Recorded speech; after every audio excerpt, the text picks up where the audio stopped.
Your birthday is coming up. Someone asks what you're doing to celebrate, and you say something that, for some reason, throws everyone off. Nothing. It's just another day. And then something curious happens. People start giving you weird looks. Your friends think you're being negative. Your family thinks you're in a bad mood. And society seems to assume that if there's no cake, candles, and smiling photos, something must be wrong with you. But what if there's nothing wrong? What if the fact that you don't care about your birthday says something really interesting about how your mind works? Because psychologists have studied this behavior and discovered something unexpected. People who don't care about their birthday aren't all the same. In fact, they usually fall into three very distinct psychological types. Some learned not to expect anything, others simply have brains that work differently, and a small group came to a conclusion many people find hard to accept. Let's start with the first one, because this group almost never talks about it.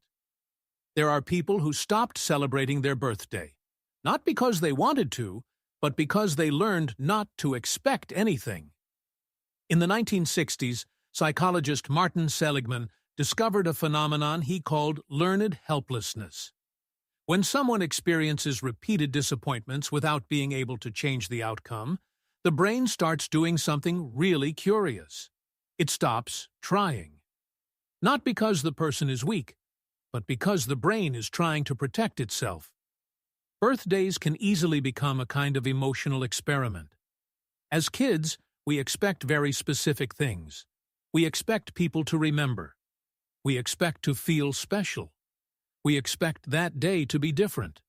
But when those expectations are shattered over and over, the brain starts adjusting its predictions.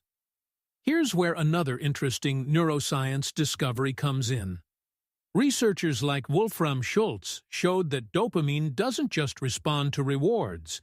It responds to the difference between what you expected and what actually happened. If you expect something good and it happens, dopamine goes up. But if you expect something and it doesn't happen, the drop is even bigger. So, over time, the brain learns something very simple. It's safer not to expect anything. And when someone says, "It's just another day," sometimes it's not indifference. It's a form of protection, a kind of emotional armor built bit by bit.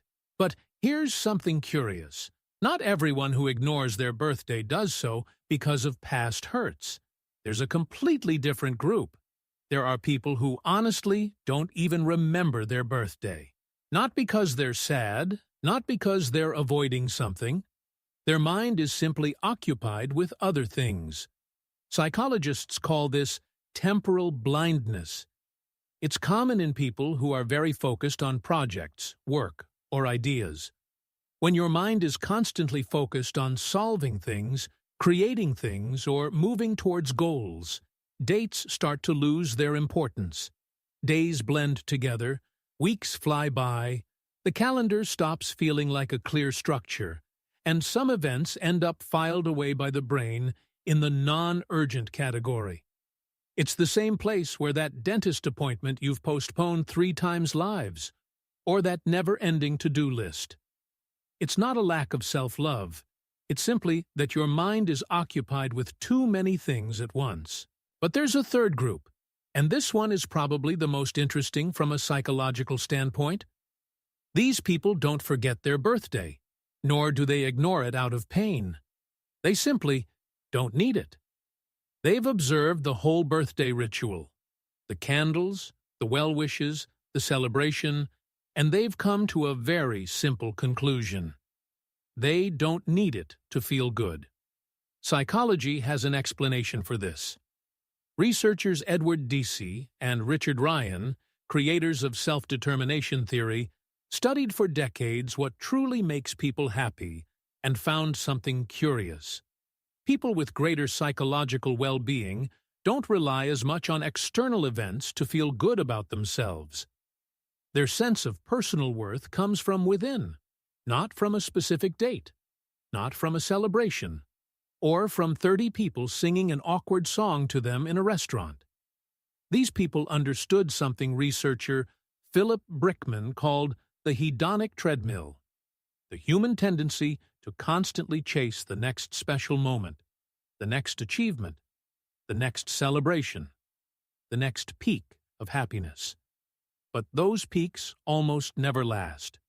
So some people simply step off that treadmill.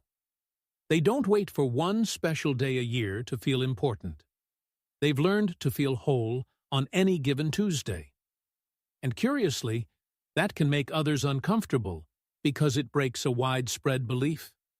The idea that everyone should want the same things, that everyone needs attention, that everyone wants to celebrate. But that's not the case. Some people have simply already answered that question for themselves internally. Not everyone who avoids their birthday does so from a healthy place. Some do it for a very different reason. Imagine this. You're 8 years old, it's your birthday, you've been waiting for weeks for that day, you've told everyone. In your head, you pictured balloons, presents, people gathered, and when the day comes, everything feels much smaller than you expected. Maybe someone important didn't show up. Maybe someone forgot to wish you a happy birthday. Maybe nobody seemed as excited as you were. And something changes inside you. You don't make a big deal. You don't say anything. But you start lowering your expectations. The next year you expect a little less. And the year after, a little less. Researchers at Johns Hopkins University discovered something called the anniversary effect. Our brain doesn't just remember certain dates, it also relives the emotions associated with them, even years later. That 8-year-old kid is still in there. But there's another interesting phenomenon. Psychologist Jennifer Crocker from the University of Michigan studied something called the contingencies of self-worth, and found that some people avoid situations that could confirm their fears about themselves. In other words, some people stop celebrating their birthday not because they don't need it, but because they're afraid that if they celebrate it and it doesn't go perfectly, that will confirm something painful. So they prefer not to try. It's a form of self-protection. And the difference between these two things is important, because there's a big difference between not needing the celebration and wanting it, but not allowing yourself to desire it. If you're someone who doesn't care about their birthday, ask yourself something with total honesty. Is it freedom or is it fear? Only you know the answer. But the mere fact that you're reflecting on it already says a lot, because maybe we've been misjudging what self-love means for years. We were taught that celebrating means you care about yourself, that throwing a party means you value your life.